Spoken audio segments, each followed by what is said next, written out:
Oh, Okay. pick your nose. Alright, so today's video lesson, Start again. we're going to talk about the CWB test plate, grade 12. You guys have just worked on inspecting and testing chapter of the textbook, grade 11s. This is something we're going to hop into right away. So what I'm going to do is go through how we put the plates together, some of the do's and don'ts of testing for the 3 different processes that we have to do. Along with the video, I've sent this package with you guys. It's going to show you frequently asked questions, if you want to zoom in on that. Frequently asked questions, the test criteria, as well as what we're going to get into right here, how to set up the test plate, the parameters that you need to cut your plates at. You guys are responsible for that. How to cut our specimens out.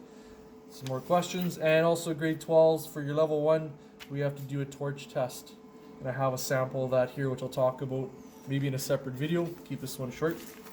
So I was in the shop today and I grabbed a few pieces. So what we need is, we need our 2 3-inch pieces of 3/8 plate and 1 8-inch, although this is 6-inch, I don't have any more, but I have a different coupon for us, of 1/4-inch plate, and that's our backing strip. I have the jig that we're going to use to tack this plate in, and then I'll show you all the different stuff that goes with that. So my 1 3/8 plate, it's a 90-degree cut. I've ground it down, got rid of the mill scale all around the weld zone. So we want to eliminate the mill scale so we don't have any lack of fusion in any places. And we have a bevel. This bevel here, here's one of the don'ts. If you look at that, this was done on the torch while we were setting it up to do on the mechanized torch, and it has some grooves cut in here. You'd have to grind these things out before you go and cut them. We want a nice smooth cut so we don't have any inclusions or lack of fusions as we go on. In fact, it won't even pass the visual test when the inspector comes when we have our part put together. But I have another one prepared for you guys to take a look at. I just want to show you how to set up the jig. Here's the jig. So once we have our coupons, our actual coupons, so it's supposed to be 3 inches wide by 6, we're putting everything face down in the jig. And in between, so for flat vertical overhead, it's a 1/2-inch gap. Horizontal is a 5/16, so it's a completely different jig. I want to put my 30-degree bevel face down, keeping it snug to the inside. And then my backing strip, I've also removed the mill scale, so we have to bite into that. And actually, before I do that, you want to tighten this thing down. So I'm doing it without the backing strip so that you guys can see if your parts move when we tighten them down. It'd be handy if this was a left-handed thread, but it's not. There we go. So now that I can see that I'm touching on the inside, let's get a close-up shot of there. So here's my 1/2-inch gap. That has to be a 1/2-inch, otherwise it won't pass visual. Mill scale has been removed, face down. And I would hammer this flat on the anvil, which I don't have here. But for this purpose, we're putting it in. And now what I'm going to do here, I'll use soapstone to draw it out. We need to place 3 tack welds. 6, 3 on each side. Here, here, here, and here. No larger than 3/8. Can't see that there, can you? 3/8 of an inch in length. Okay, any longer, it's a weld fault. They may not pass it. Any smaller, when we go to stamp these plates, or he puts his stamp on it, the CWB, which looks like that. I've seen a lot of plates actually crack and fall apart, and you got to go away and do that. So I would place 3 tack welds. We typically do that with metal core or GMAW, so we don't have to remove slag, but I have one that's complete here for you guys. We'll take a peek at that. Okay, so you can see here everything has been polished on the inside. This one's been cleaned up a little bit. This is a pre-made one. It's got some grooves in it, but there's no deep cuts, so you should be able to weld that no problem. And this plate over here was only 6. We're using 8-inch, and that's so we have a run on and run off, and we've talked about that before.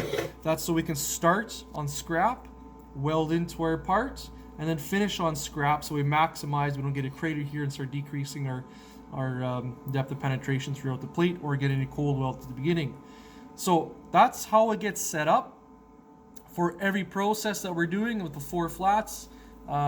For us in the shop, we're going to do flat, all 3 flats, stick, metal core, and solid core, and that's for your level 1. I'm going to cut the video here, and then I'm going to add how we label these parts before they can be welded. That's actually just as crucial as your setup as well.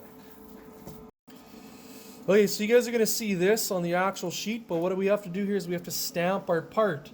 Okay, so I have the bevel side right here, Oops. Here's the bevel side, so it's laying flat like this, and here's the square side. All stamps go on the square side.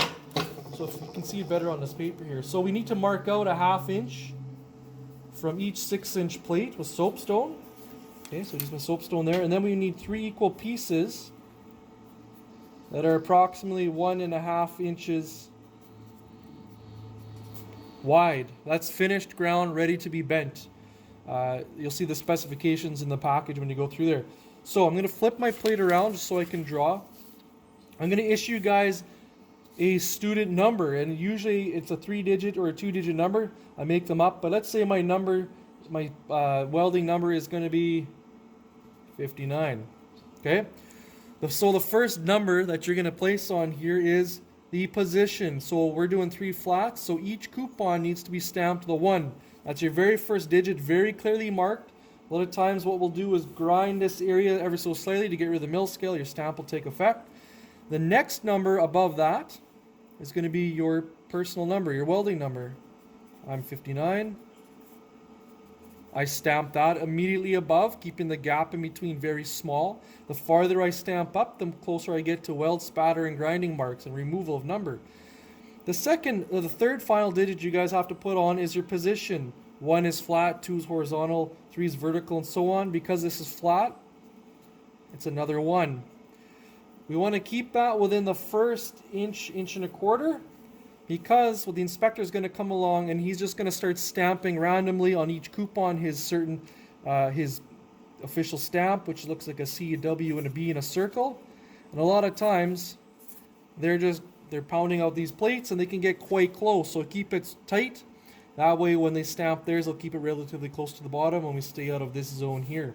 The reason we stamp each coupon, because we're going to cut them individually out, and if you have 3 plates minimum, well then that's 3 times 3, that's 9 individual pieces. You need to know which is what. So another critical factor that you guys are going to see here is your bead layout. When we're doing 045 metal core, flux core, or even 045 solid core, so solid MIG welding wire, if you look at your package here, you're going to see bead 1 and bead 2 root pass options. Keeping in mind on the square side is always done first. This bead cannot be any larger than 5/16 of an inch fillet weld size. Make sure if you look in the middle that when our second bead comes down, we're overlapping, not creating something called kissing, which will draw out right away. Our second option is to do, say, a little bit smaller bead. I would go 1/4 inch, no smaller. Bead 1.